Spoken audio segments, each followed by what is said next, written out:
नमो विष्णुपादाय कृष्णप्रस्थाय भूतले श्रीमते भक्तिवेदान्त स्वामी इति नामिने। नमो विष्णुपदाय कृष्णप्रस्थाय भूतले श्रीमते भक्तिवेदान्त स्वामी इति नामिने। नमस्ते सरस्वती देवी गौरवाणी प्रचारिणे निर्विशेषा शून्यवादी पाश्चात्यादिशतारिणे। हे सरस्वती देवी गौरवाणी प्रचारिणे निर्विशेषा शून्यवादी पाश्चात्यादिशतारिणे। जय श्री कृष्ण चैतन्य प्रभो नित्यानंदा श्री अद्वैत गदाधर श्रीवासादि गौर भक्तवृंदा। जय श्री कृष्ण चैतन्य प्रभो नित्यानंदा श्री अद्वैत गदाधर श्रीवासादि गौर भक्तवृंदा। हरे कृष्ण कृष्ण कृष्ण हरे हरे हरे राम राम राम हरे हरे। हरे कृष्ण कृष्ण कृष्ण हरे हरे हरे राम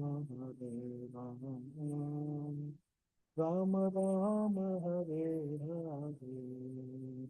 हरे कृष्ण कृष्ण कृष्ण हरे हरे हरे राम राम राम हरे हरे। हरे कृष्ण कृष्ण हरे हरे हरे राम राम राम हरे हरे। हरे कृष्ण कृष्ण कृष्ण हरे हरे हरे राम राम राम हरे हरे। हरे कृष्ण कृष्ण कृष्ण हरे हरे हरे राम राम राम हरे हरे। हरे Krishna Krishna Krishna Hare Hare Hare Ram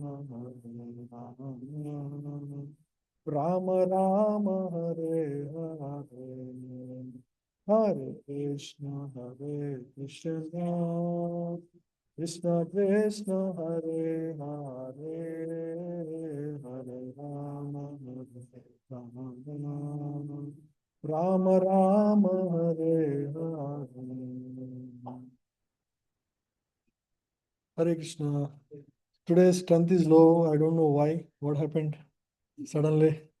Last long weekends or last sunny weekends, maybe. Yeah, but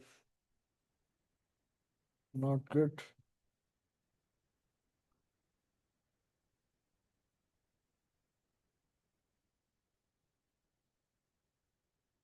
Sanal Prabhu and Raghav, are you guys coming? Won't be able to make it in person. Prabhuji, I'll be attending online today, Prabhuji. Okay, sure. So,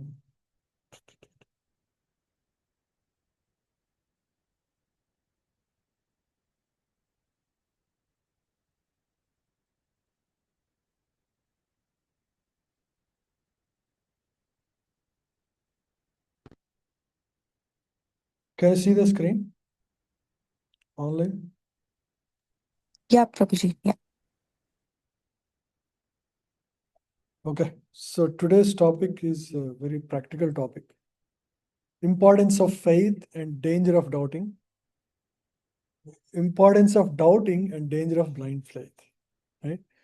So we should not have blind faith also. We should have faith. The faith in our life, we always have faith in anything we do.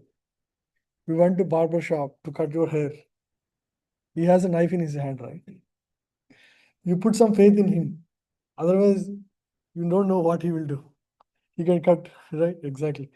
So similarly, everything we do, like we trust flight comes on time. We go, to the airport, believing that the flight is there. So we believe, but it doesn't mean that we blindly have faith in that. Why? Why we actually have faith in, say, any system in this world? Because we have seen in the past that it worked. Like flights have come in time. This barber doesn't cut the head or whatever, right? So it's called reasonable faith. Reason. So there is a reason for our faith. It's not blind faith. Because blind faith, sometimes people superstitiously believe certain things. They do like this only, like that only, without any reason. If you ask why you are doing that, there is no reason. So if they have no reason, that's called blind faith. Yeah. So we don't want blind faith. At the same time, some people always doubt. Whatever you tell them, they still, does God exist only? Their question is always, does God? In spite of seeing so much of evidence in the creation, still they have those, basic doubts still, always. If you always have doubt, will you ever make progress? For example, we all in our science classes believed G equal to 9.8. Then you could do so many other calculations. You can learn physics and make progress. But if you are stuck, I haven't seen G equal to 9.8, right? Then you will not pass ninth class. You'll be in the ninth grade forever. Right?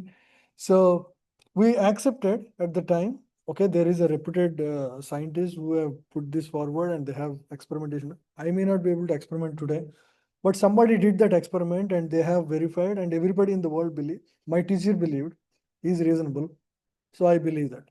Now I accept it on faith, but when I advance, I will get to experiment and see for myself that it is fact. Now I may have to accept it as based on others, whom I trust having that faith. So similarly, we should also have some faith, reasonable faith. That is the reason for regulated study of in our classes, so that we develop that reasonable faith. We don't have this kind of a uh, doubting Thomas faith, all the time doubting. Yeah, Alex. Yeah. So, so there is this beautiful verse.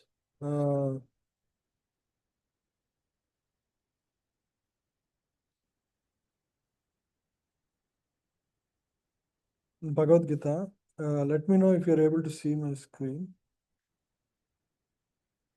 See my screen? How a person grows in their spiritual life steadily, one step at a time, right? So this is the verse that teaches how a student grows. Hmm? You want to see?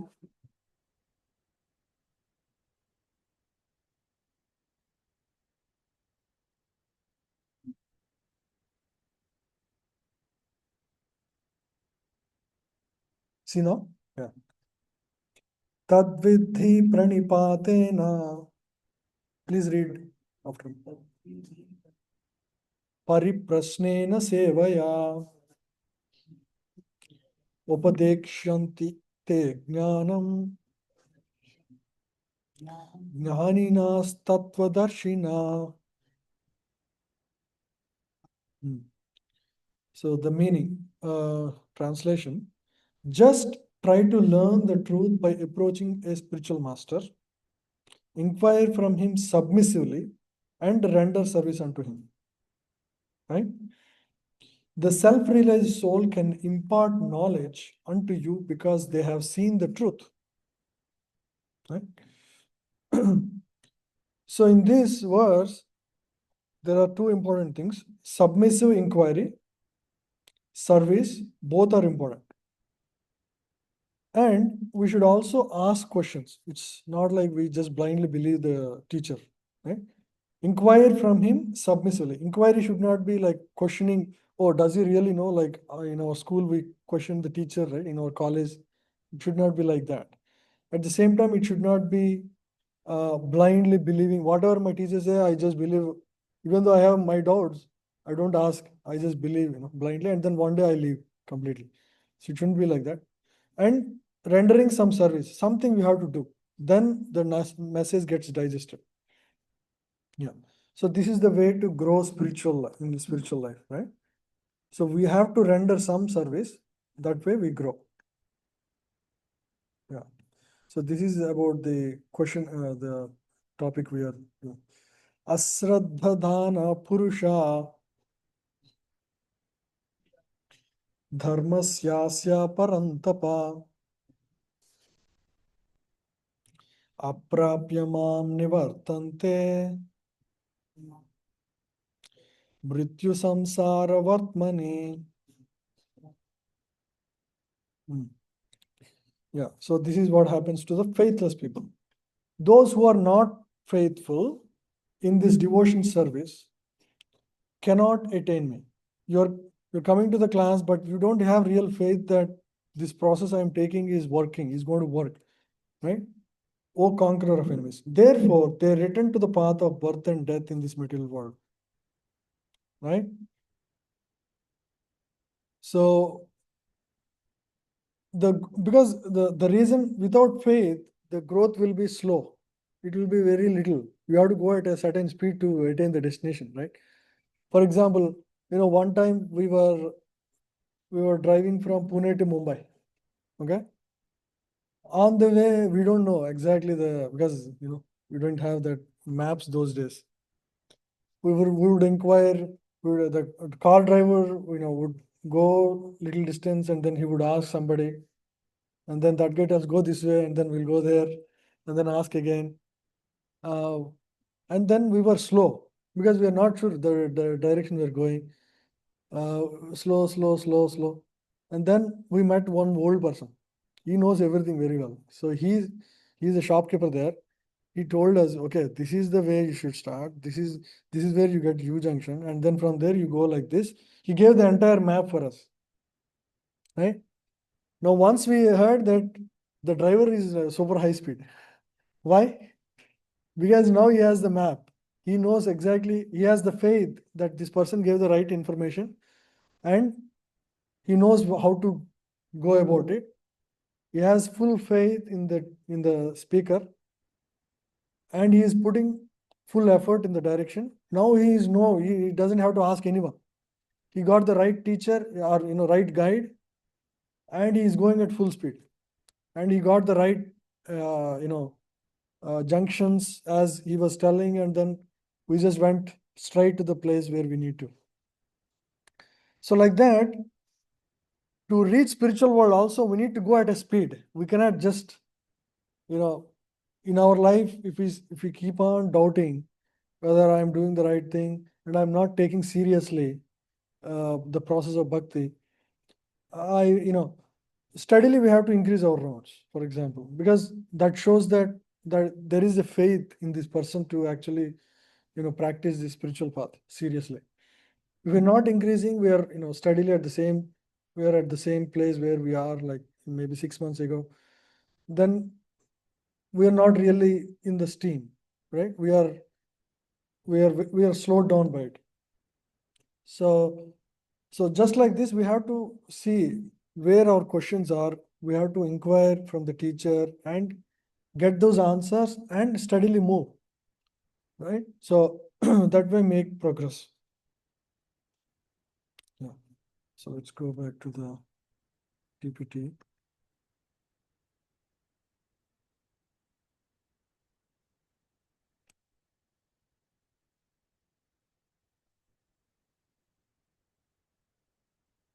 See the PPT or see the PPT?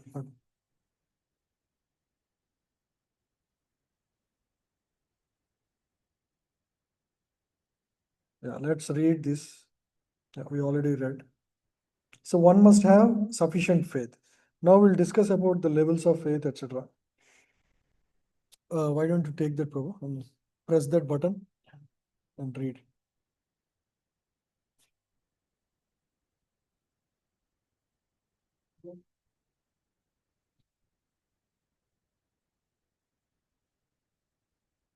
Ignorant and faithless persons who doubt the revealed scriptures do not attain God consciousness.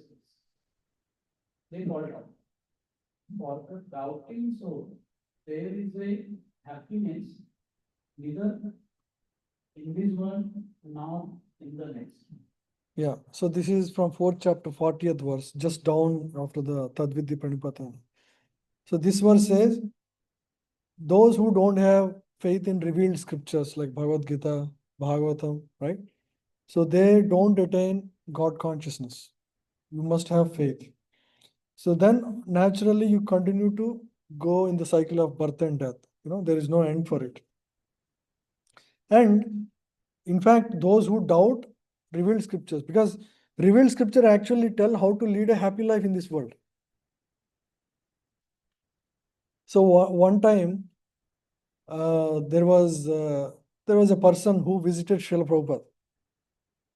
Yeah, he's a big doubting Thomas. He's an Indian. Prabhupada, I have a question for you. See, we are doing this bhakti, chanting every day, 2-3 hours, and practicing bhakti process seriously, spending so much time and energy every day in this. What if at the time of death we see that there is no God, there is no Krishna? Right? So Prabhupada coolly said, okay, anyway, whatever food we are eating is pure. We are offering to God, and we are making with all pure ingredients. We don't, use any bad substances. We don't take any intoxication. We live a simple life, and we have good association of people, good people, right? Who all, form good bonds, right? We all have good association. We all have good, nice kirtans, which uplift our consciousness. Anyway, we are leading a happy life. Even if worst case Krishna is not there, just for the doubting Thomas case, right? But suppose God is there at the time of death, then your life is completely waste. Our life, we succeed. Right? Yeah. So if you don't take to serious spiritual life, you neither win in this world nor in the next. But if you take to spiritual life, even if God is not there, you still lead a good life. And if God is there, which is the truth, as per revealed scriptures, then you have the highest benefit. Go to the spiritual world. Very simple example, right? So anybody who doubts God's existence, you can give this example. Yeah, yes.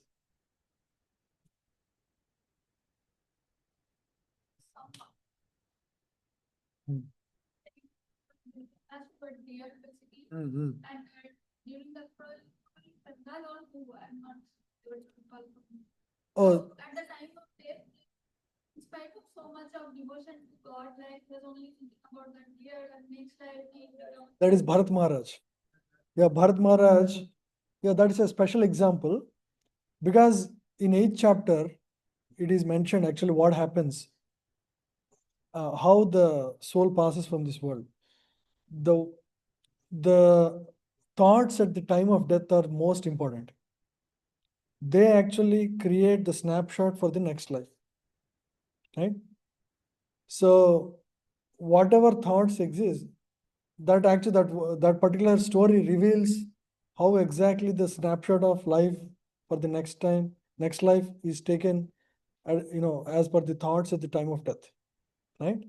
Even though he led a very spiritual life and he was at a very highly elevated uh, state of Krishna consciousness, he was actually at Bhava Bhakti level. But because he was, a little bit distracted towards the end of his life, he was distracted by protecting Dir, right? He was a king. Naturally, king has this, attitude to protect people, right? So he thought this deer came to my shelter and tried to protect. That's a natural thing, but he didn't stop there. He made that as his whole purpose. His whole consciousness was around that. So it came to such a level that his everyday practices were disturbed. Instead of practicing his Sandhya Vandan and meditation, he would be meditating on the deer. How his mother is not there. How is it? Is it eating the grass nicely? Is he drinking the water? It's so nice, like my own child. Like that, he was thinking. So that distracted, and at the time of death, that thought was prominent in his mind. Naturally, because of that, he lost the position of spiritual life. So but because he did so much of spiritual life in the current life, he remembered his position in the body of a deer. That was the mercy of Lord.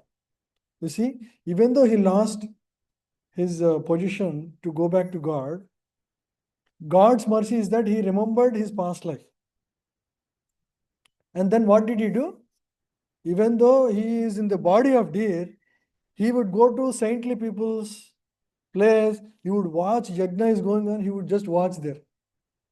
He would only eat grass from that place, where the saintly people would walk on the grass, right? He would eat only grass, and he would be always looking at the form of the Lord. So in this way, he tried to complete the remaining part in the body of deer, and then he got a human body, because you cannot get from the body of a deer, you cannot go back to Godhead unless there is a special mercy. So he gets the human body. So in this body, he is 100% clear. I don't want to miss this opportunity again.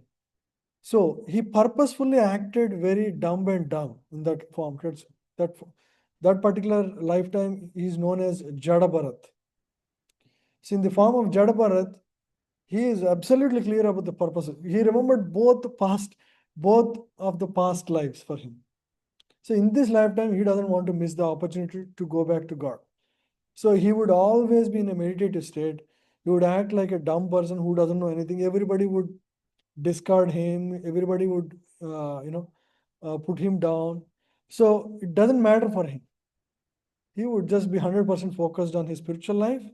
He knows the purpose of life. And in fact, he taught Rahu Gana great lessons. It all comes in Bhagavatam. I will not go into it. But, that's how it is. Yeah. So even though he loses position, he still has the mercy of God. So that's the most important thing.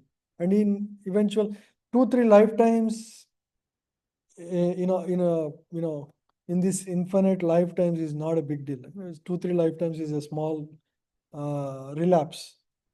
Yeah.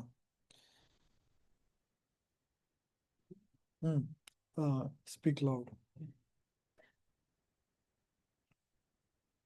Asking a question Hmm. and the danger of doubt, right?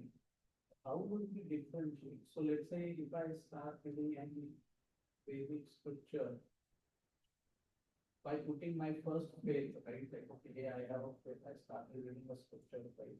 But now I'm having a question, right? Those are fine. Then danger of doubting, right? So this is nothing but a doubt, right? But asking question. Oh, yeah. So all doubts are not. Danger, right? No. Okay.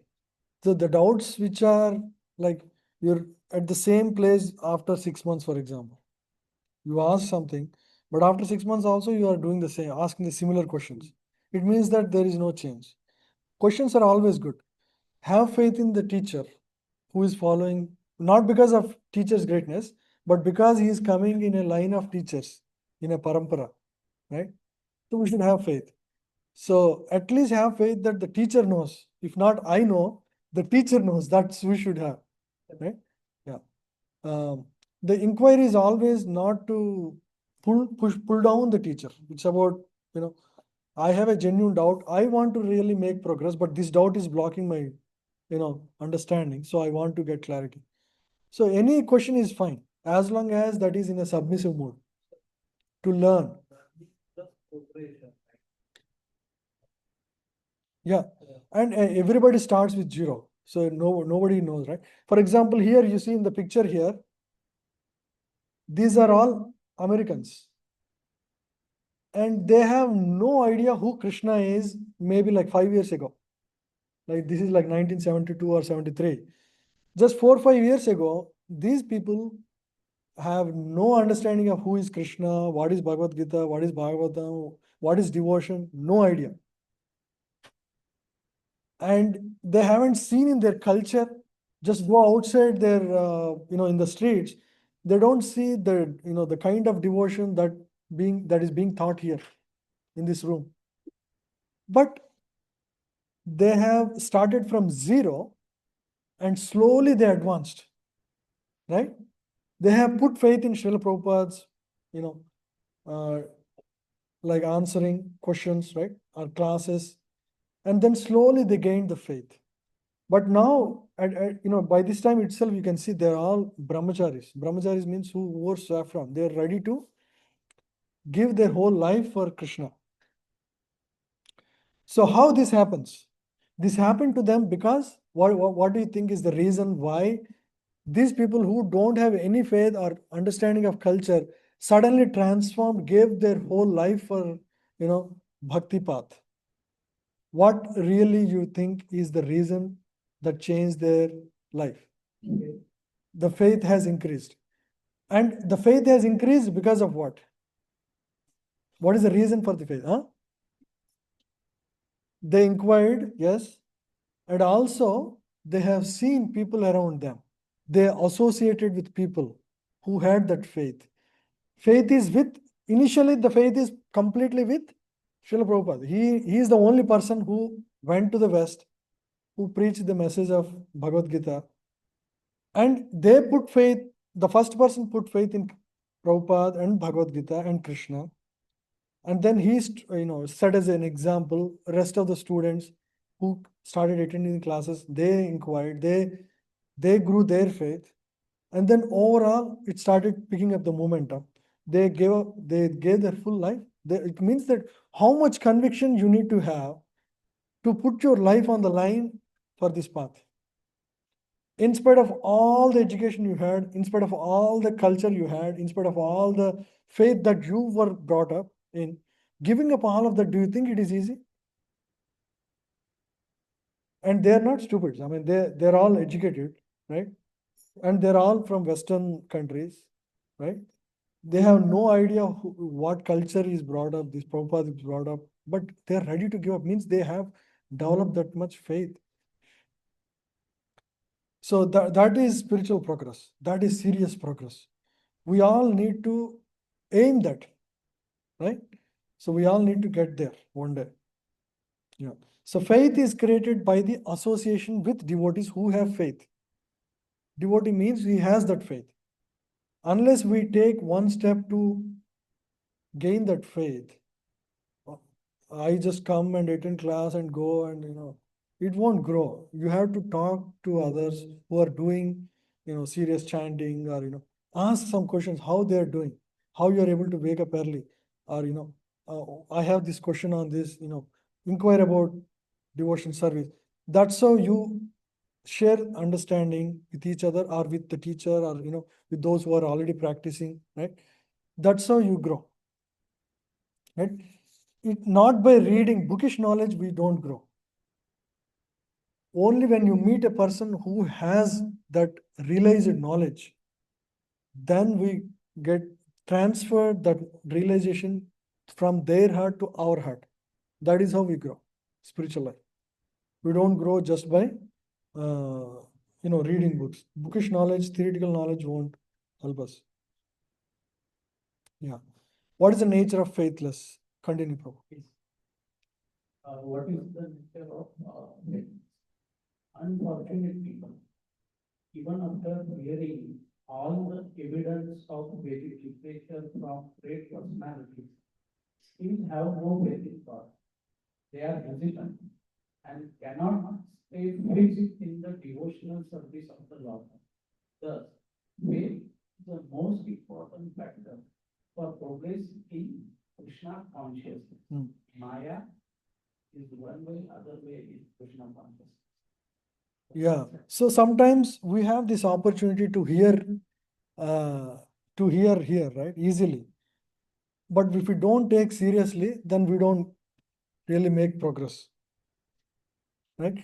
We cannot stay in this doubting Thomas path all the time. Like, hey, I am coming here, but I'm not very sure. We cannot be in that. You have to commit seriously and do the chanting and see for yourself how how it is working.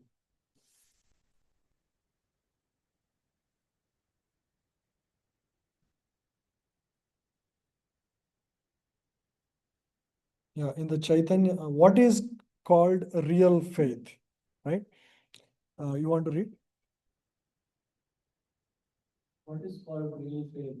In the Chaitanya Charitamrita, it is said that faith is the complete conviction that simply by serving the Supreme Lord Sri Krishna, one can achieve all perfection. That is called real faith. So just by committing my life to Krishna, I will attain all perfection. I don't need any other paths, any other directions. I don't need to go around, right? So this is the, like a conclusive teaching of Krishna. In Bhagavad Gita 18th chapter, there is this verse called Sarva Dharman Parityajya Mam Ekam Sharanam Vraja Aham Tvam Sarva Papebhyo Moksha Isyami Masuchaha. Krishna says, Sarva Dharman Parityajya means give up all kinds of side paths. Sarva Dharman, all dharmas give up. Mam Ekam Sharanam Vraja. Krishna says, very clear. Take shelter of me. Aham Tvam Sarva Papebhyo. I will finish all your papa karmas. I will clean up your account. Zero. I'll make it zero. Moksha Ishyami Masuja. I'll give you moksha and I'll take you to me. You will come back to me. So there is no higher assurance than that. There is no other insurance policy that can give anything like that, right? So that's what Krishna says. We have to have that faith, right? In the words of Krishna and the Acharyas. Yeah. So this is another beautiful verse. Translation 8:15. Please read. After attaining me, the great souls who are yogis in devotion never return to this world, which is full of miseries, because they have attained the highest perfection. Yeah. So this is what happens to the people who achieve perfection in the bhakti path. They'll go back to Krishna. They will not come back to the temporary world, the world we are, which is samsara, right? So these are, Bhagavad Gita teaches these principles and Bhagavatam shows the evidence. We have the evidence of Dhruva Maharaj, right? Who actually, have you heard about Dhruva Maharaj's story? How he left the world and went to Vaikunta? Have you heard? Yeah. So at the time of death, Dhruva Maharaj is a pure devotee. At the time of that, aeroplane comes before everybody watching and he steps into the airplane. And at the time he asks, what about my mother? Who actually initiated me into this devotional path. Because her mother tells, when he was a young boy of 4 years, her mother tells, if you want anything in this world, go to Vishnu. He is the one who can give you anything. Right? Just like Prahalad, her mother was the initial teacher. So similarly for Dhruva also same. But Prahalad learned in the womb itself. So by the time he comes out, he's already a devotee. Dhruva Maharaj turns into a devotee at 4 years. So his mother, the Vishnudutta say, oh, your mother already left in the airplane already. That was preceding you. So you don't need to worry. So that's how it is. And we don't need to go to historical evidences. Even Tukaram Maharaj. Have you heard about Tukaram Maharaj from Maharashtra? You know how he left the world? He was chanting the holy name all the time. That's what he would prescribe to everyone. And before everybody, the Vaikuntha plane comes down and he will be airlifted in an airplane, in Vaikuntha airplane. Just that happened only like maybe 400 years back. Yeah, before everyone, you can go watch that movie also, Bhakta Tukaram. It's a beautiful movie. You should all watch. There is a very old movie, 1950s, I think. It was a Maharashtrian, huh? 1930. 30s, yeah. Yeah, before independence movie. It's a very touching story. You should all watch. It touches heart.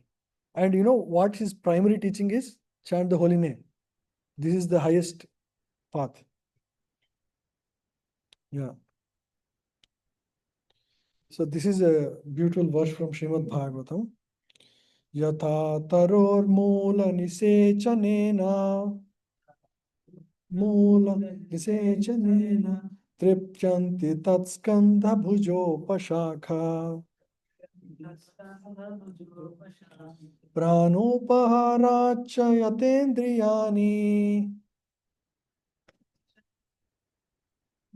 तथैव सर्वहितमच्युतेज्य हितमच्युतेज्य. Please read.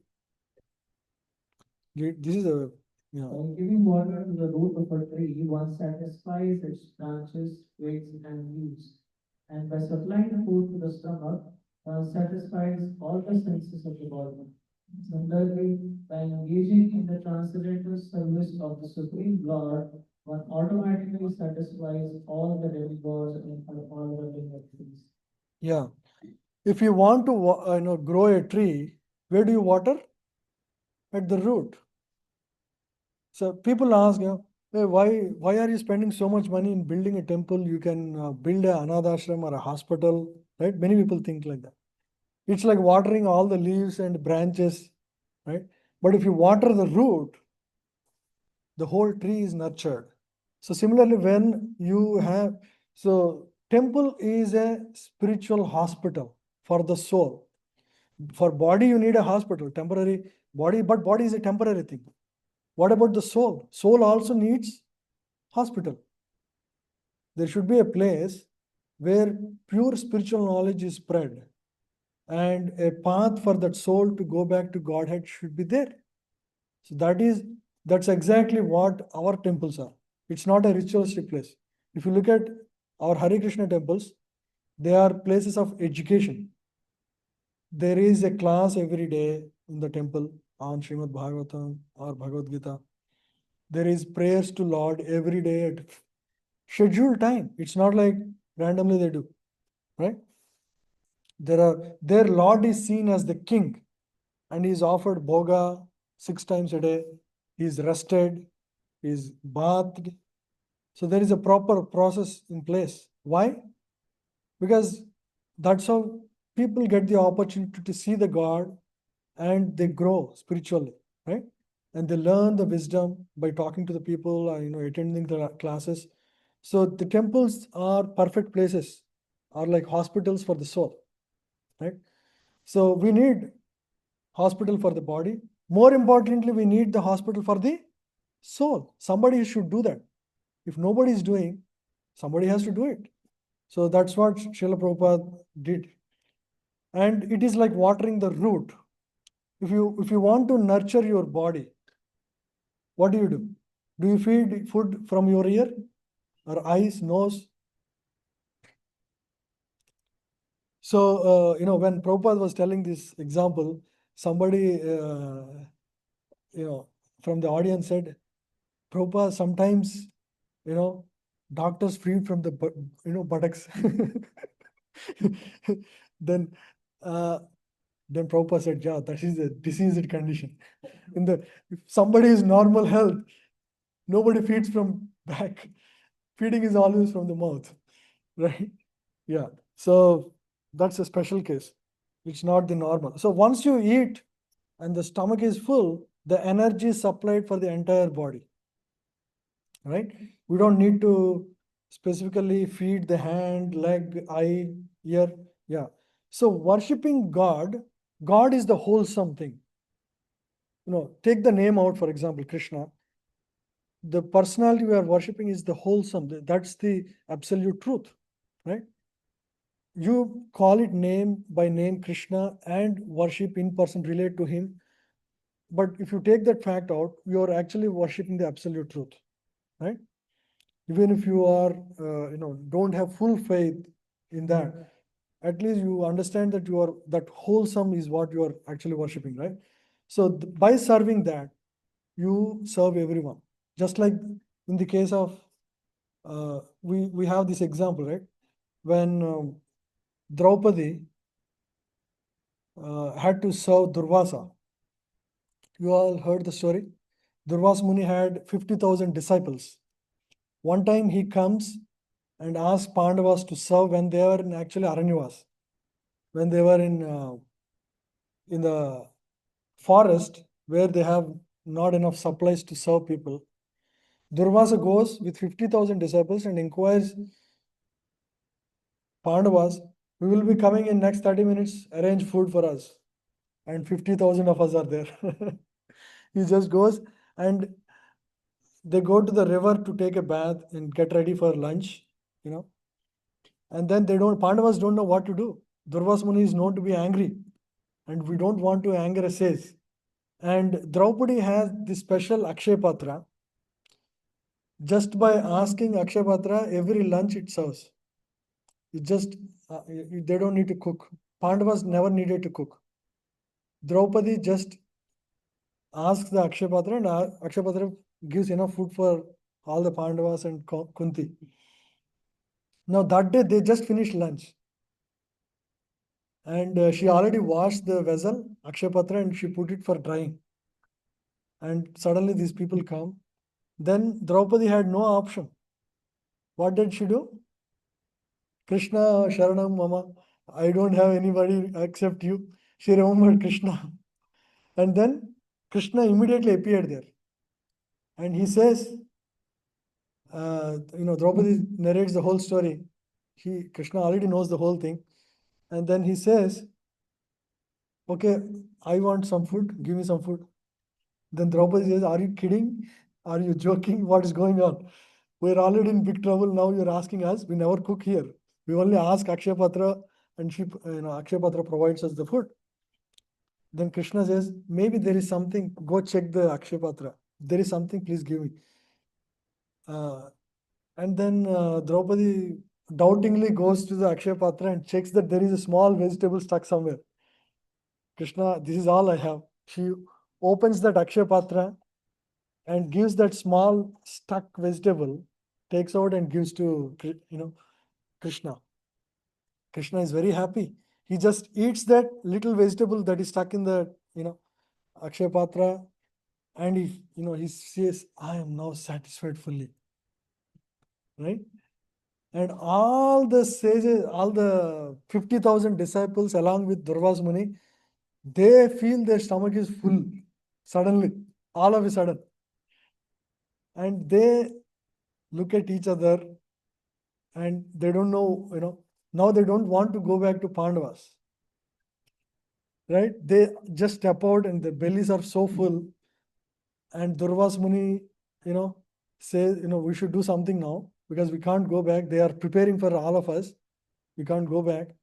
In the meantime, it's getting late and Pandavas sent Bhima to get this Durvasa Muni and all the disciples. So these people are, just they get out of, after they're taking bath, they just get out of it, just slowly sitting down because their stomachs are so full. In the meantime, Bhima with his Gada running fast, coming towards them. Durvasa Muni, please come. We are, food is ready, like that. Durvasmuni looking at Bhima coming with Gada, they don't know what to do. They all run away at high speed, not looking at Pandavas.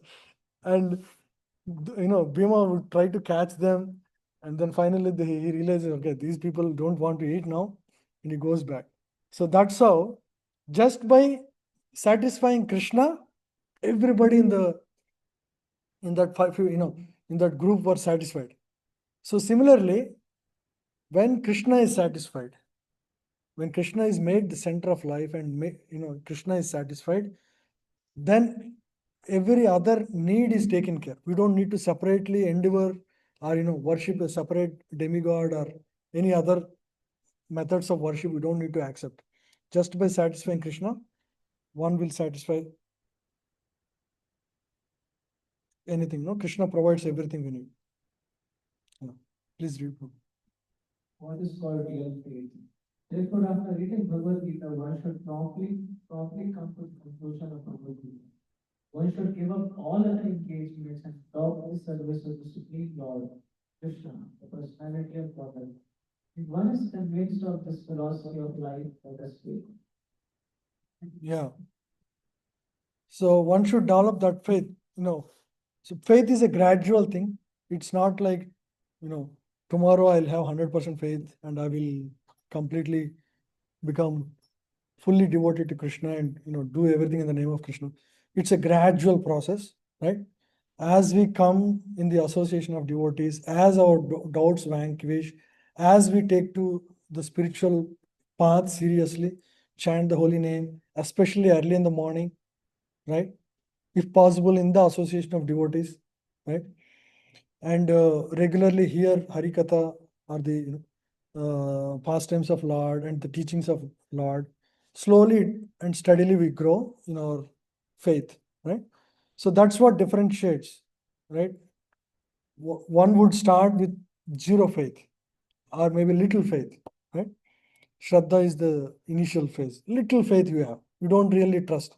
But then with that faith, you start adopting the process of bhakti, right? And then you start little bit of practice and then associate with the devotees, right? Sadhu Sangha and Bhajan Kriya. And then slowly anarthas will go away from our heart, unwanted things from our heart, right? And what are the unwanted things in our heart? The enemies are all inside only. Huh? Yeah. Lust, anything else? Anger, anything else? Greed, yeah, greed. Anything else?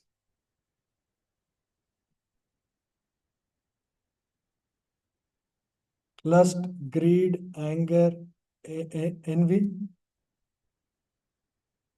What else?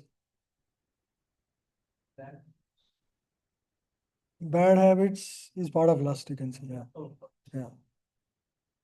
Anything else? Lust? Pride? Yeah. False prestige. So these are our enemies. These are all enemies within our heart. And everybody in this middle world has that unwanted thing in the heart, right? The whole spiritual process is to cleanse that from our heart. And the prescribed method for this is, and the easiest path is the chanting of the holy name. It just cleanses the mirror of heart, right? Cheto darpana marjanam, bhavamaha davagni nirvapanam. So this middle world is like a burning fire, forest fire. This holy name is like a cooling rain that dries out all this fire. We cannot dry by our efforts in any other way. The holy name is the medicine for this age. It's like a medicine. It has the potency to cleanse the heart. And then our faith slowly develops until to the point where we completely surrender to Krishna, 100%. Just like Arjuna, right? Towards the end of teachings of Bhagavad Gita, what does he say? I will surrender to, and whatever you do, whatever you say, I will do. That's what Arjuna says, right? So we have to come to that stage. So as we grow.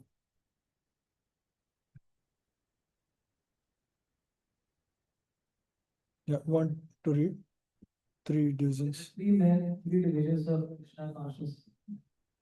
In the third class are those who have no faith.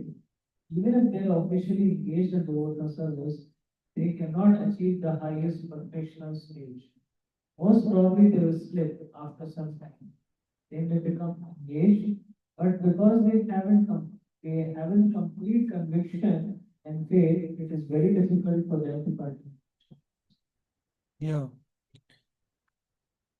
So this is the lowest. They are not putting effort to increase their faith in Krishna and the teachings. So they will, this is the third class or the lowest, right? Everybody starts low and they grow, but this is, we should not stay there. We should become second class, right? Yeah. So, so there is there is a story I heard in one of the lectures. There was a boy, the boy, he's, very young. Every day he is going to a Gurukula. He is learning from a teacher. And the teacher is not a devotee, he's an impersonalist. But the boy and his mother is a devotee. The boy completed his education in the Gurukul. Now he has to go to a separate, different village, neighborhood village. And as part of that, he has to cross a forest also. So the parents join him in the school for higher education. So he has to go every day. Now he is very young, so he has to walk all the way. So he's fearful sometimes. So one time he asked his mother, "Mother, I am very fearful of crossing." And then his mother says, "Don't worry, you have a brother who is always supporting you." Then he says, "Who is my brother? I never know." Mother says, "Gopal is your brother. Just call out to him. He is always there to help you. You just faithfully call out Gopal and he will be there and protect you." So this boy develops that faith. Really, he believes that. And at home also, his mother always chants the holy name. So every day he would go. So one day he was hungry. He would just call out, "Gopal, I am hungry." And then a boy comes and gives him something. And he gives him actually a pot of sweet rice. He thanks Gopal and then he goes to the teacher. And everybody was, all the children, it's a potluck day that day. So every children got from their home, big, food items, like big vessels. This boy got only small vessel from Gopal. And the teacher takes the, pot of Gopal, you got only little bit. He'll put that in a vessel. And the vessel is full just by pouring that. And he looks at the vessel is also full. The patra is also full. And then the teacher takes that and puts in another vessel. That's also full and the patra is full. Purnamadaha, Purnamidaha. Both are full. So then he asks, "How you got this like this kind of vessel?" Then the boy says, "Oh, I have a brother called Gopal. Whenever I ask, he gives whatever I ask." The teacher doesn't have faith. The teacher doesn't have faith. He doubts. Even though he's a teacher, he studies Vedanta and Upanishads, but he doesn't have faith in Krishna. So he says, "I want to go see your brother. Can I come with you?" Then then the teacher says, "Okay, you come with me." And the teacher says, I won't be with you. I'll be behind the bushes. You go call Gopal and I will watch how Gopal comes and talks to you." Then the boy does that. "Gopal, I want to talk to you." Then Gopal suddenly, he doesn't appear. Gopal says, "Haribol, you are embarrassing me today. I come to you because your mother is faithful, your mother is a pure devotee. So I come to you on her faith to help you every time you call for me. But now you got a person who is faithless. I don't want to show myself before him. And then, so both the people hear the Akashvani. The teacher also hears. But then he realizes, okay, I don't have enough faith, so Krishna is not showing up before me. And then from there, he gives up his impersonalism and he becomes a devotee. Yeah. Yeah, please read next. We have practical experience in discharging a missionary activity, but some people come and apply themselves to Krishna consciousness with some hidden motive. As soon as they are economically a little well situated, they give up this process and cling to their old ways of being. It is only by faith that one can advance in Krishna consciousness. Yeah. Some people join the Sangha, but they have their own motives. They're not there to give their heart in this path, which is very dangerous because they don't grow and Krishna doesn't give that bhakti because they know this guy is not really committed, right? So we should not have hidden motives.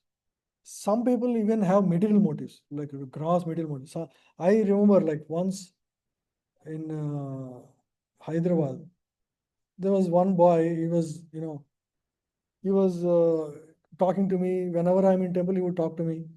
I was working at Microsoft that time. He would, Prabhuji, he inquired and then, yeah, Prabhuji, I want some help. Can you introduce me to that Prabhu? He has some openings, job openings.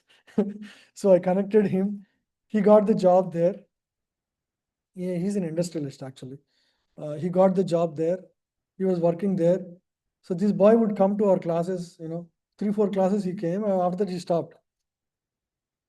Then I asked after 6 months or so, I asked that my friend, industrialist, is he working there? Oh, he is working there nicely, but he stopped coming for the classes. So some people have such motives. They don't have, proper understanding. They come with, hidden agendas. And after that desire is fulfilled, they jump off. One should not be like that. We should not have hidden motives. Yeah. Please read.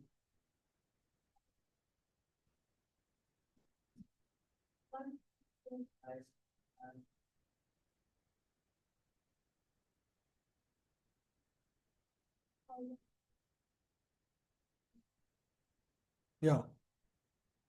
So this is two things. One is firm faith means you should have scriptural understanding as well, deep scriptural understanding. If somebody asks a question, you should be able to relate to scripture and answer. So this is first class.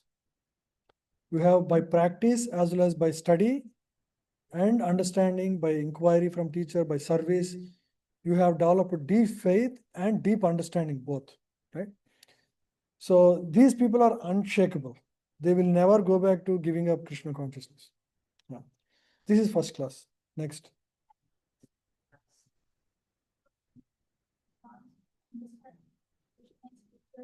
But for we have to firm faith that Krishna working or service to Krishna is the best course of soul being faith.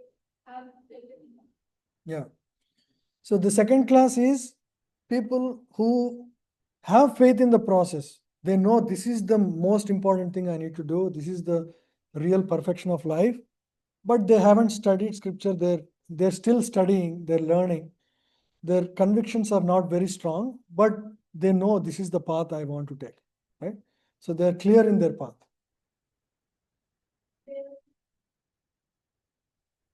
And all the small scriptures, not faith, but by association and simply trying. Yeah. So the second class has faith but not knowledge. They're not perfect in knowledge. Third class is no faith, no knowledge. Both are missing, which is not good. Right? And by simply association and simplicity, yeah. If we follow the path, we will attain the second. So one should quickly rise from third class to second class. at least develop faith, right? By association, by practice, by sadhana, right? We all have to steadily grow from, like within 6 months, from say 4 rounds to 8 rounds. We should have a goal. When we have goal, Krishna will support. It's not like one-way effort. Krishna is also reciprocating our sincere efforts, right? From 8 rounds to 12 rounds, from 12 rounds to 6, within like couple of years, one should get to 16 rounds, right? That shows your commitment, and Krishna will reveal himself, you know. Same as Kanishta. Yeah, Kanishta, Madhyama, and Uttama. Yeah. Kanishta is the third class. We didn't use the term. Yeah. So the problem with third class is you may give up because you are a doubting Thomas. You are not sure. You are not developing your faith. So it's a very dangerous place to be in. So if you are at least second class, you have enough faith that you don't fall. Yeah. For the first class, of course, there is no chance of falling down. One in the first class will surely make progress and achieve the result at the end. Yeah, please read. As far as the third class person consciousness is concerned, although it has faith in the conviction that devotional service to Krishna is very good, he has not yet gained adequate knowledge of Krishna. The scriptures like Srimad Bhagavatam and Bhagavad Yeah. So one should take to serious study of Bhagavatam and Bhagavad Gita. That gives the wisdom, right? That gives the wisdom to develop the faith. So one has to take seriously. So what we are thinking is, for our batch, we will divide into 2 groups. We'll continue the game class, and we will have a Bhagavad Gita class separately for some of you who are serious about, devotion service. Okay? We want to go systematically study Bhagavad Gita, right? Those who are very serious, we want you all to join that. Okay? From maybe in couple of weeks, we will start that. You need to have at least some commitment like chanting, reading, right? Who knows, if you become serious, we'll take you to Bhakti Shastri also. You know Bhakti Shastri, you heard about it? It's a Sastric education within ISKCON, where you study 4 scriptures, Bhagavad Gita, and Nectar of Instruction, and Nectar of Devotion, and Ishopanishad, right? So these 4 books, if you study, you have very clear understanding of what I am in, where I'm in, and where I'm heading. Yeah. So many have studied. Prabhu has studied, and Prabhu has completed. Mataji has completed, right? Huh? We haven't completed. We can do it again. Yeah. So I'm actually in charge for Bhakti Shastri here in Seattle, right? We have at least 20 people who completed, 20-25 people. So if we can do something here, that is great. If some of you become very serious, we'll go through the certification. That's like proper, understanding, and that'll be great. If you just commit like couple of hours every week, that's enough. 1 hour you attend here, 1 hour you study at home, that's enough. Yeah, so please take it seriously. So being the in charge, I want to really take you all. I'm personally coming here, right? Most of the teachers, I have helped them, like Krishnamurli Prabhu or Damodar Hari Prabhu. They all studied from me. They all attained Bhakti Shastri. Now they are teachers also. So I want some of you also to take it seriously and become, serious students and get there. So whoever is serious, I want to take you all and, start this Bhagavad Gita study. Okay? So let's start that. Yeah. So continue, Prabhu. Are we done? Yeah.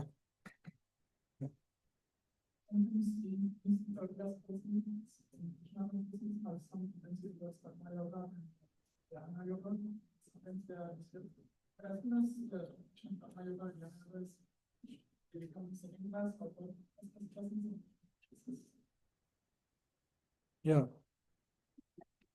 So one should have faith that just by following Krishna consciousness seriously, I will achieve the highest perfection. I don't need to depend on other paths. I don't need to take to any other ritualistic process or any other side process. This is complete and sufficient, both, right?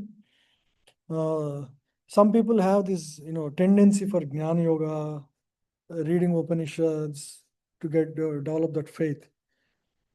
So first study, basic books like what I was telling, Bhakti Shastri books, that gives sufficient understanding in totality. Then once you have that faith, once you become a second class devotee, from third class devotee, or neophyte to Madhyamadikari, then you can read other books. That is okay, allowed at that time, once you have sufficient faith. Otherwise, you will be in a doubting Thomas state. You don't know whether that is right or this is right, like that. So especially in the beginning, like you are all in the journey of Krishna consciousness, focus on properly understanding Krishna consciousness, right?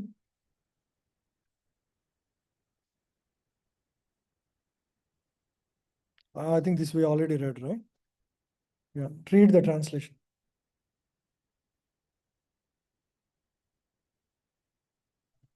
The ignorant are one who knows scripture but has no faith in it, or one who is doubtful of attaining the goal, even with faith. In addition, one who is afflicted with doubt thinks nothing in this life, nothing in the next, and no one. Yeah, a person who is always doubting is not happy in this world. He doesn't trust anyone, nor he will attain highest perfection because he hasn't had that faith in God.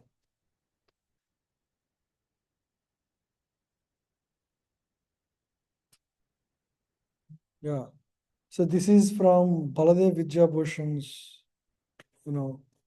material on Bhagavad Gita. This is the definitions he gave. Yeah. Ignorant. The ignorant person like an animal with the definition of ignorant he is a person like an animal with no knowledge of scriptures. This is what most people in the current time frame is like in this world. Most people have no faith in scriptures. They think this is some, and unfortunately because of westernization and the colonization of India, all the Indian scriptures were called as mythology. That's a bad term to begin with.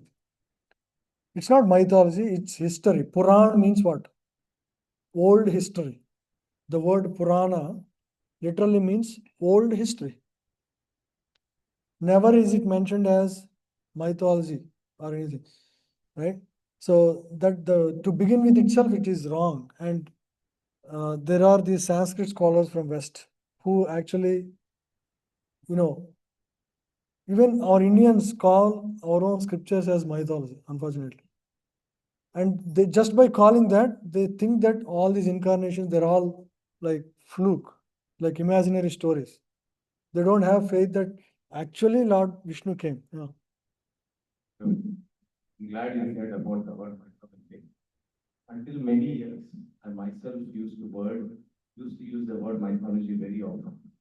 And in 2014, when I first attended UIS class, which was taken by Gaurangchandra Prabhu, he corrected me, saying that no, it is not mythology. It is a word that was introduced by Britishers when they came here to destroy our culture and bust our faith in our dharma. We should never be using it. I'm so glad that he corrected me. After that, I never used, and from then on, whoever said within my close circle, I used to correct them with the same intention that never ever use mythology. So, Prabhuji, thanks so much. I thought I'll just share my experience. And Thank you. shame Thank you. on me for using it at that point.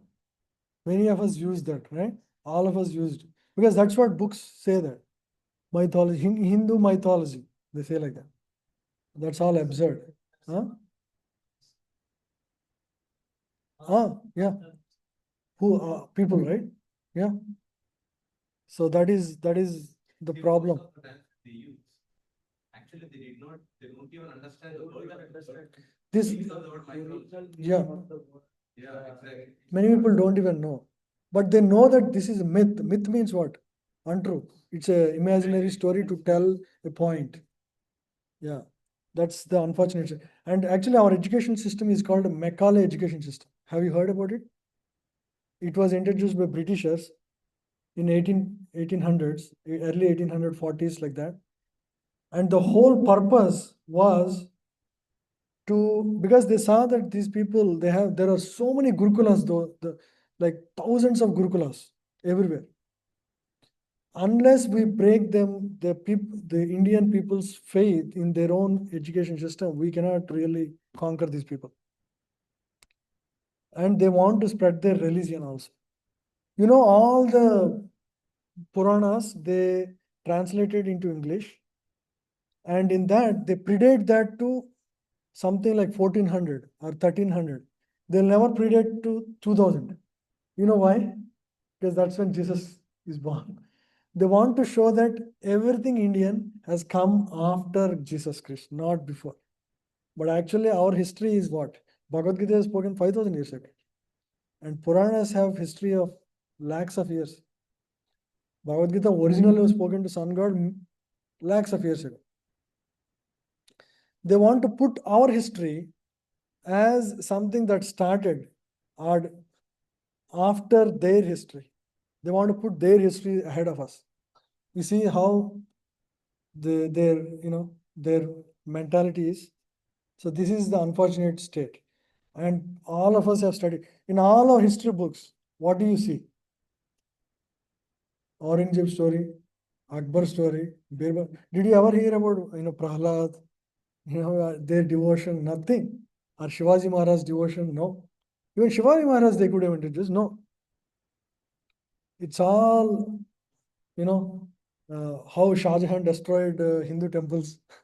Or Aurangzeb destroyed Hindu temples. What is the point? Did we learn anything from it? Yeah, and that is all because our Jawaharlal Nehru, who is our first prime minister, he had no faith. Yeah, so that's the unfortunate. So we had pretty bad experience with 200 years of colonization by Britishers. After that, about 50 years, we had this Congress, who are also, Western by mind, Indian by body. All their thinking is like Western, unfortunate. Anyway, so we'll end the class here.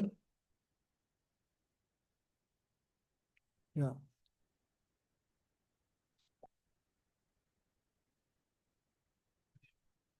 Huh?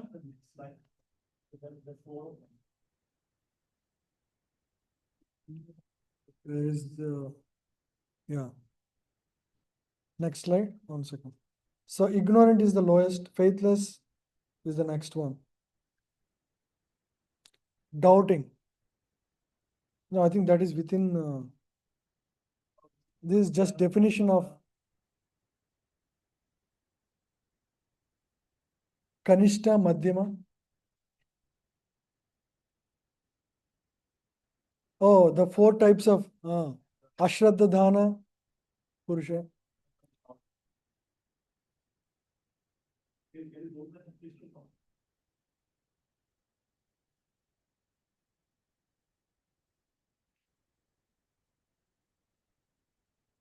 Does not have happiness from the gross world. Yeah, I think we should look up that verse. Might have it.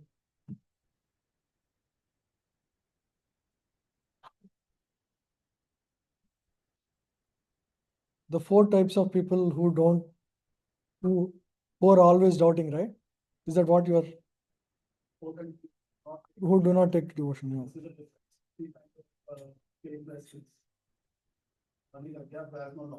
Hmm. Knowledge but has no faith. And the third is forget of something that is the doubting one. He has knowledge, he also has faith, people are right. But Things he cannot do. And I want to see what Bhakti Vinod Thakur's definition of category, because that's the most difficult one. No, this is Baladev Vidyabhushan, BVB. But Yeah, Vishwanath Chakravarti Thakur, yeah, this one. Yeah. Ignorant is a person who is like animal.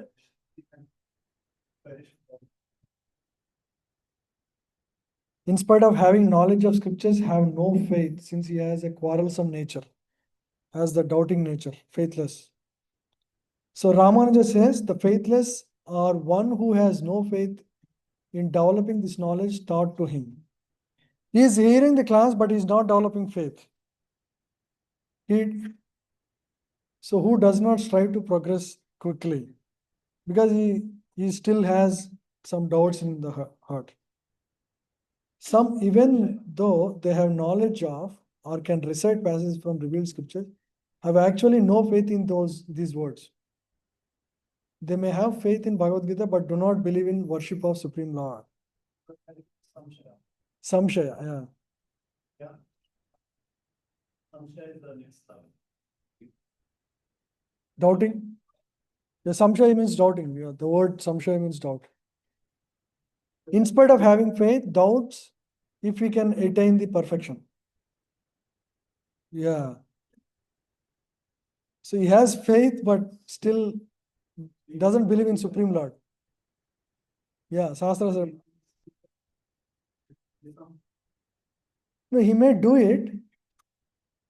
He doubts whether Vaikuntha exists or Supreme Lord really exists. If we can really get there, we can really attain the perfection.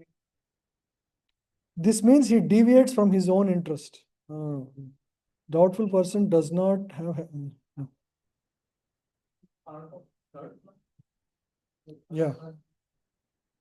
Yeah, this is third class. Third class, definitions, 3 types, and doubting. Ignorant, faithless, and doubting. Yeah. Doubting person, he had some faith, but does not believe in the goal, ultimate perfection. He doesn't want to believe it. Yeah, he might have impersonalistic ideas, still stick to his own ideas of perfection. Faithless means he doesn't have even faith. Ignorant means doesn't even know. Faithless is like the third class. He has no knowledge. Okay, Hare Krishna.